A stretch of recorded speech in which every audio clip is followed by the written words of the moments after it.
다윗의 삶을 가만히 이렇게 살펴보면 오히려 하나님 앞에 기름 부음을 받고 왕으로 세움을 받은 다음부터 그 삶의 인생에 있어서 어렵고 힘든 일들이 다윗에게 많이 찾아옵니다. 그래서 정말 이스라엘의 온전한 왕으로 세워지기 바로 직전까지 다윗은 늘 삶의 자리에 두려움을 경험하면서 살았습니다. 무슨 두려움입니까? 죽을 수 있다라고 하는 거죠. 나는 죽을 수 있다. 일순간에 갑자기 누군가의 칼에 의해서 나는 죽을 수 있다. 이런 생각을 하면서 살아왔습니다. 사울로 대표되는 사람으로 인해서 죽을 수 있다. 그리고 늘 전쟁을 했었기 때문에 그 전쟁 속에서 어떤 상황이 일어날지 모르기에 그 전쟁에 대한 두려움으로 늘 다윗은 마음속에 부담을 가지고 살았던 것을 우리가 보게 됩니다. 그런데 그런 것들을 어떻게 이겨낼 수 있었습니까? 하나님을 만남으로 이겨낼 수 있었습니다. 하나님 앞에 부르짖었고 기도하면서 하나님께 도움을 구할 때 다윗은 자기 자신의 삶 속에서 그 두려움을 이겨나갈 수 있었다라고 하는 것이죠. 사실 두려움으로 인해서 삶이 어렵고 힘들 때도 우리가 있음을 기억합니다. 그렇지 않습니까? 특별히 다윗 같은 경우에는 아들 압살롬이 반역을 했을 때 두렵고 떨리는 마음이 있어서 도망치기도 했죠. 궁궐에서. 하지만 도망치는 과정 속에 그 삶의 큰 아픔, 그것을 경험했던 것이죠.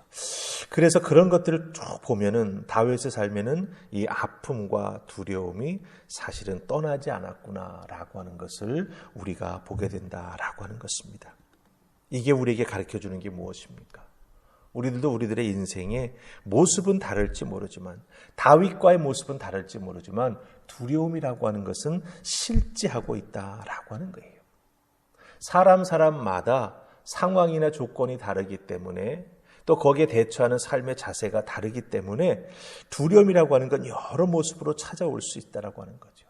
그것을 어떻게 우리가 믿음으로 이겨내느냐라고 하는 게 참 중요하다라고 하는 거죠.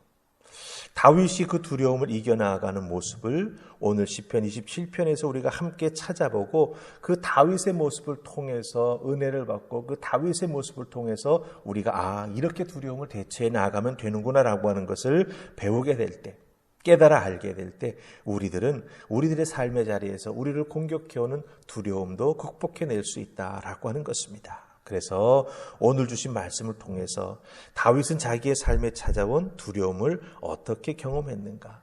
그걸 보고 나는 어떻게 내 것으로 그 다윗의 이겨내는 방법을 내 것으로 만들고 우리들의 삶에서 두려움을 이겨나갈 수 있을 것인가? 마치 말씀을 묵상하는 것처럼 오늘 말씀 한 절 한 절 여러분과 나누기를 원합니다. 자, 우리 첫 번째 함께 나눌 말씀은 4절과 5절입니다. 4절 5절 다 찾으셨습니까? 자, 우리 같이 읽습니다. 시작. 내가 여호와께 바라는 한 가지 일 그것을 구하리니 곧 내가 내 평생에 여호와의 집에 살면서 여호와의 아름다움을 바라보며 그의 성전에서 사모하는 그것이라. 여호와께서 환난 날에 나를 그의 초막 속에 비밀히 지키시고 그의 장막 은밀한 곳에 나를 숨기시며 높은 바위 위에 두시리로다. 아멘. 자, 우리가 지금 4절 5절을 읽었습니다. 특별히 다윗은 자기에게 두려움이 닥쳐올 때 그 두려움 때문에 어쩔 줄 몰라 하는 그런 상황에 자기가 처하게 될 때 그것을 이겨내기 위해서 하나님 앞에 간구하고 자기의 믿음을 고백하는 것을 우리가 여기서 발견할 수 있습니다. 하나님 앞에 기도하고 그 기도 속에 응답해 주신 하나님의 은혜를 경험하면서 자기의 믿음을 하나님 앞에 이렇게 고백하는 다윗의 모습이라고 하는 거죠. 4절 5절에서 그것이 아주 잘 나타나 있습니다. 그런데 여러분들 4절 5절에서 다윗이 그 두려움을 극복해 나아가면서 자기의 믿음을 고백하고 간구하는 내용 중에 우리가 몇 가지 눈여겨보아야 할 다윗의 독특한 표현들이 있습니다. 그게 뭐냐 하면 4절 말씀 속에서는요, 여러분들 여호와의 집 그리고 성전이라고 하는 단어를 잘 보시기 바랍니다. 성막이라고 하면은 5절에는 그 장막이라고 하는 게 나오지요. 근데 4절에는 성전이라고 나옵니다. 아직 집으로 완전히 지어진 성전은 없었는데 다윗은 성전이라고 하는 말을 사용하고 또 여호와의 집이라고 하는 말을 사용합니다. 그리고 5절 보시기 바랍니다. 5절 보시면 여러분들 다윗은 하나님이 자기와 함께하고 계시는 그것을 표현하는 세 가지 단어를 씁니다. 초막이라고 하는 단어를 쓰고 장막이라고 하는 단어를 쓰고 은밀한 곳이라고 하는 단어를 씁니다. 그곳에 하나님이 나를 숨기시고 나를 보호해 주신다라고 말하는 것을 보게 됩니다. 여호와의 집, 성전, 초막, 장막, 은밀한 곳. 이 5가지 단어가 의미하는 게 무엇입니까? 성경에서는 이 여호와의 집, 성전, 초막, 장막, 은밀한 곳 다 하나님이 계시는 곳입니다. 하나님이 임재해 계시는 곳입니다. 그것의 다른 표현들이죠. 하나님께서 하나님의 사람들을 만나주시겠다고 약속하신 곳이 바로 장막입니다. 성막입니다. 그것의 다른 표현인 초막입니다. 또 다른 표현인 여호와의 집입니다. 그러니까 하나님이 임재해 계시면서 하나님의 사람들을 만나주시겠다고 약속하신 표현이 5가지나 4절과 5절에서 나오는 것을 보게 됩니다. 이 단어가 의미하는 것이 무엇을 의미합니까? 하나님은 하나님을 찾는 자들과 함께 해주시고 그들을 지켜주시고 보호해주신다라고 하는 것을 구체적으로 형상화해 주는 것이 이 5가지 단어가 된다라고 하는 거예요. 이스라엘 백성들은 이 다윗이 지은 시편 27편을 읽어 내려갈 때마다 성전이 무엇인지 압니다. 여호와의 집이 무엇인지 압니다. 초막과 장막과 은밀한 곳이 어떻게 되는 것인지 다 알고 있는 거죠. 그것을 통해서 무엇을 눈으로 보면서 형상화할 수 있습니까? 하나님께서 지켜주신다. 하나님이 우리와 함께 해주신다라고 하는 것을 확신할 수 있었다라고 하는 것이죠. 자, 보십시다. 다윗은 자기 자신에게 두려움이 엄습해오는 상황에 맞닥뜨리게 되면 어떻게 했습니까? 더욱더 하나님을 구하고 하나님을 찾으며 하나님의 임재 앞으로 나아가기 위해 최선을 다했던 것이에요. 그것에서 하나님을 만나서 자기 두려움의 원인이 되는 것을 제거받고 하나님의 그 크신 은혜로 하나님께서 자기를 안아주시고 위로해 주시는 그 하나님의 손길을 경험하면서 위로를 받고 그 두려움을 이겨나아갈 수 있었다라고 하는 것입니다. 하나님의 임재 앞으로 나아가기를 최선을 다했던 다윗의 모습을 여기서 우리가 발견할 수 있다라고 하는 것이죠.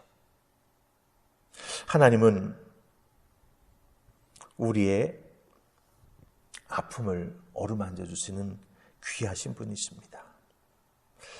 우리의 생명과 우리의 구원을 허락해 주시는 능력이 되시는 분이 바로 우리 하나님이십니다. 그러니 여러분 생각해 보세요.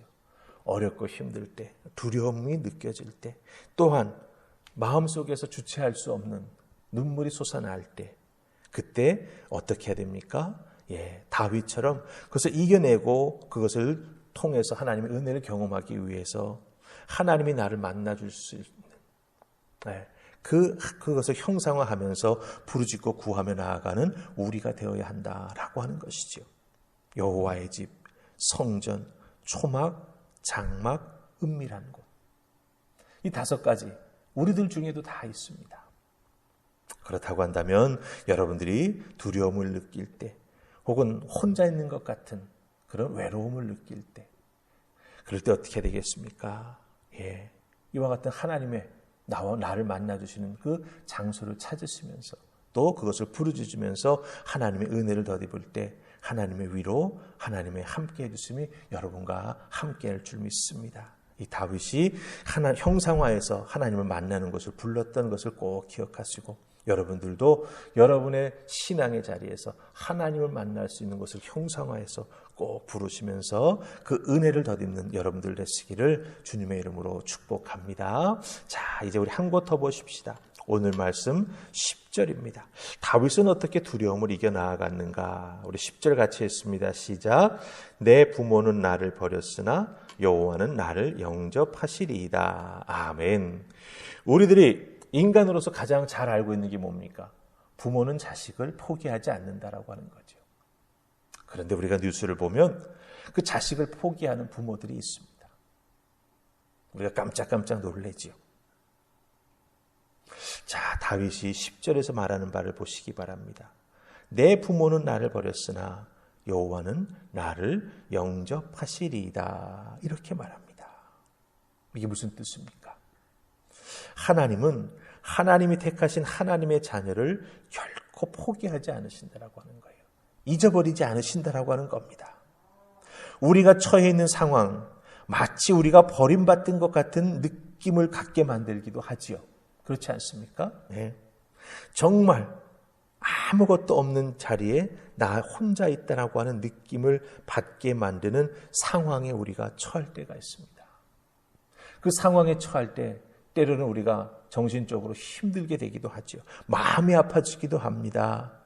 그러나 그런 상황 속에서도, 그런 환경 속에서도 결코 하나님이 우리를 버리셨다라고 하는 것이 아니라고 하는 것을 여러분 기억하셔야 됩니다. 그런 상황에서 그런 경험을 하게 되면 하나님이 나를 버리셨나 보다라고 오해할 수 있어요. 네. 그 상황을 잘못 하나님께 적용해서 해석할 수 있습니다. 아닙니다. 하나님은 절대로 우리를 버리거나 포기하지 아니하십니다. 특별히 10절 말씀 나오는 제일 끝에 나를 영접하시리이다라고 하는 표현이 있죠. 이 영접한다라고 하는 히브리 단어가 원래 가지고 있는 가장 중요한 뜻은 뭔지 아십니까? 모으다라고 하는 거예요. 모으다. 닭이 새끼 병아리를 어렵고 힘들면 어떡하죠? 네. 어미 닭의 품으로 날개 밑으로 팍 불러서 모으잖아요. 네. 그겁니다. 그러니까 여러분 잘 생각해 보세요. 인간의 부모는 자식들을 저버릴 때가 있습니다. 하지만 하나님은 어떻게 해주신다고요? 하나님의 자녀를 모아주세요. 어렵고 힘들 때 이겨나갈 수 있도록 하나님의 품으로 불러 모으시고 보호해 주신다라고 하는 것입니다. 그러기에 하나님을 오해할 수 있을 것 같은 상황이 우리를 찾아온다 할지라도 여러분들 오해하면 될까요? 안 되지요. 예, 내가 겪는 상황이 어렵고 힘들다고 해서 하나님이 나를 포기하시지 않았다라고 하는 것입니다. 그 상황이 힘들다고 해서 하나님이 나를 모른 척 하신다? 아니라고 하는 것입니다.